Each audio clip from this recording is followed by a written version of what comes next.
Hi hello, ഇന്നത്തെ നമ്മളെ video ഒരു ഫുഡിൻ്റെ റെസിപ്പിയാണ് കേട്ടോ. പ്രോൺസ് സുർബിയാനി. ആദ്യം നമ്മൾ ഉള്ളിയൊക്കെ അരിഞ്ഞ് വെച്ചിട്ടുണ്ട്. അത് ചട്ടിയിലിട്ടിട്ട് നന്നായിട്ടൊന്ന് വറുത്തെടുക്കുക. എണ്ണയിൽ നന്നായിട്ട് വറുത്ത് കോരിയെടുക്കണം. അപ്പോഴേക്കും നമ്മൾ തക്കാളിയും ക്യാപ്സിക്കനും കട്ട് ചെയ്ത് വെച്ചിട്ടുണ്ട്. ഈ ഒരു പരുവത്തിലാണ് കേട്ടോ ഉള്ളി വറുത്ത് വരേണ്ടത്.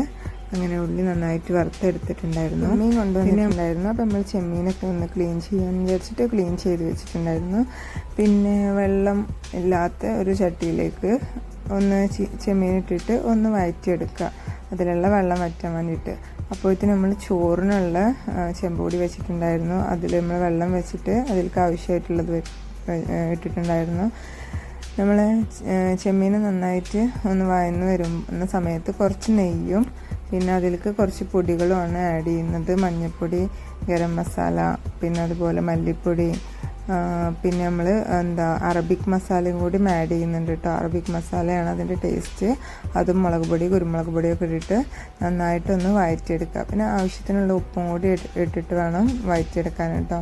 അങ്ങനെ നന്നായിട്ട് വഴറ്റിയെടുത്തതിന് ശേഷം നമ്മൾ അരിഞ്ഞ് വെച്ചിട്ടുണ്ടായിരുന്ന ക്യാപ്സിക്കനും തക്കാളിയും കൂടി അതിലേക്ക് ആഡ് ചെയ്ത് കൊടുക്കുക.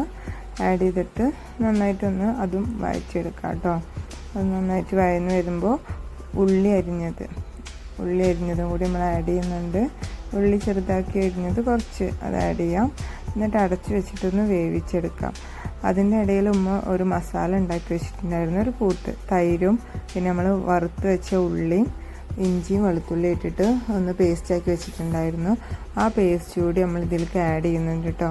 അത് ആഡ് ചെയ്തിട്ട് നന്നായി മിക്സ് ചെയ്തിട്ട് കുറച്ച് സമയം അടച്ചു വെച്ചിട്ട് വേണം വേവിച്ചെടുക്കാൻ. അതവിടെ കിടന്ന് വെന്ത് വരുന്ന സമയം കൊണ്ട് നമുക്ക് നമ്മുടെ റൈസിനുള്ള സംഭവങ്ങൾ നോക്കാം കേട്ടോ. അങ്ങനെ ബസുമതി റൈസ് നന്നായിട്ട് കഴുകി ഊറ്റി വെച്ചിരുന്നത് നമ്മൾ തിളച്ച് വന്ന വെള്ളത്തിലേക്ക് ഇട്ട് കൊടുത്തിട്ട് നന്നായിട്ടൊന്ന് മിക്സ് ചെയ്യുക. നന്നായിട്ടൊന്ന് ഇളക്കി കൊടുത്തിട്ട് അടച്ചു വെച്ചിട്ട് വേവിക്കുക. പിന്നെ നമ്മൾ ചെമ്മീൻ എന്തായി നോക്കാം.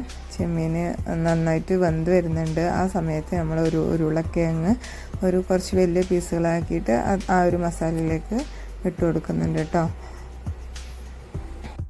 അങ്ങനെ നമ്മുടെ മസാല ഏകദേശം റെഡി ആയിട്ടുണ്ട്. ലാസ്റ്റായിട്ട് നമ്മൾ വറുത്ത് വെച്ചിട്ടുണ്ടായിരുന്ന ഉള്ളി ഉണ്ടല്ലോ, അതുകൂടി ഒന്ന് ഇട്ട് കൊടുത്തിട്ട് മിക്സ് ചെയ്യുന്നുണ്ട്. അങ്ങനെ നമ്മുടെ മസാല ഏകദേശം റെഡി ആവുന്നുണ്ട്. ഒന്നുകൂടി അടച്ചു വെച്ചിട്ട് ഒന്നുകൊണ്ട് വറ്റിച്ചെടുത്താൽ മതി. അങ്ങനെ മസാല റെഡിയാണ്. then നമ്മൾ ചോറ് ഒന്നുകൂടി ഇളക്കി കൊടുക്കുന്നുണ്ട്. ഇടയ്ക്കൊന്ന് ഇളക്കി കൊടുത്തിട്ട് വെന്തിട്ടുണ്ടോ നോക്കുന്നുണ്ട്. ഈ കാണുന്നത് ഞങ്ങളെ കിച്ചണിൽ നിന്ന് നോക്കിയാൽ കാണുന്ന കാഴ്ചയാണ് കേട്ടോ. ഞങ്ങളുടെ കിച്ചണിൽ നോക്കുമ്പോൾ ഇങ്ങനെ നല്ല ഭംഗിയായിട്ടുള്ള കാഴ്ചകൾ കാണാം. റൈസ് വെന്ത് വന്നിട്ടുണ്ട്. അപ്പോൾ അതൊന്ന് ഊറ്റിയെടുക്കാം കേട്ടോ. വെള്ളത്തിൽ നിന്നും വെള്ളമില്ലാതെ നന്നായിട്ടൊന്ന് ഊറ്റിയെടുത്തിട്ടുണ്ട്. പിന്നെ നമ്മൾ ദമ്മിടാണ്. മസാല അടിയിലിട്ടിട്ട് അതിൻ്റെ മുകളിൽ റൈസ് ഇട്ട് കൊടുക്കുന്നുണ്ട്. റൈസ് ഇട്ടതിന് ശേഷം നമ്മൾ ഉള്ളി വറുത്തതും പിന്നെ അതുപോലെ തന്നെ കുറച്ച് നെയ്യും കുറച്ച് കളറിന് വേണ്ടിയിട്ട് മഞ്ഞൾപ്പൊടി കലക്കി വെച്ചിട്ടുണ്ടായിരുന്നു. അപ്പോൾ അതുകൂടി ഒന്ന് ഒഴിച്ച് കൊടുക്കുന്നുണ്ടായിരുന്നു. പിന്നെ അതിന് ശേഷം നമ്മൾ പുതിനയും മല്ലിച്ചപ്പും പുതിനയും ഉണ്ടല്ലോ, അത് അരിഞ്ഞ് വെച്ചിട്ടുണ്ടായിരുന്നു. അതും ഇട്ട് കൊടുത്തിട്ട് ഫസ്റ്റ് ലെയർ കംപ്ലീറ്റ് ചെയ്തു. പിന്നെ നമ്മൾ വീണ്ടും അതുപോലെ തന്നെയാണ് റിപ്പീറ്റ് ചെയ്യുന്നുണ്ടായിരുന്നത്. റൈസ് ഇട്ട് കൊടുക്കുക, വറുത്ത ഉള്ളി, നെയ്യും മഞ്ഞൾപ്പൊടി കലക്കി വെച്ചതും, അങ്ങനെ അത് വീണ്ടും റിപ്പീറ്റ് ചെയ്തിട്ടുണ്ടായിരുന്നു. പിന്നെ സുർബിയാനി അല്ലേ, ദമ്മിടാൻ കനലില്ലാത്തതുകൊണ്ട് വേറൊരു ഐഡിയ ഉണ്ടായിരുന്നു കേട്ടോ ഉമ്മാൻ്റെ കയ്യിൽ. അങ്ങനെ ഞങ്ങൾ കുറച്ച് വെള്ളം തിളപ്പിച്ചിട്ട് അതിൻ്റെ മുകളിൽ കയറ്റി വെച്ചു. ആ പാത്രം, വെള്ളം തിളപ്പിച്ച പാത്രം നമ്മൾ അടച്ചു വെച്ച പാത്രത്തിൽ വെച്ചെടുത്തതിന് ശേഷം കനലിന് പകരം വെള്ളം വെച്ചിട്ട് നമ്മൾ സുർബിയാനൊക്കെ റെഡിയായി. നല്ല ടേസ്റ്റി ആയിരുന്നു കേട്ടോ.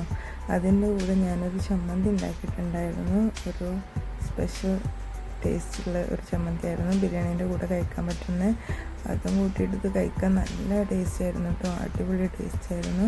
ഈ ചമ്മന്തിയുടെ റെസിപ്പി ഞാൻ നെക്സ്റ്റ് വീഡിയോയിൽ ഇടാം കേട്ടോ.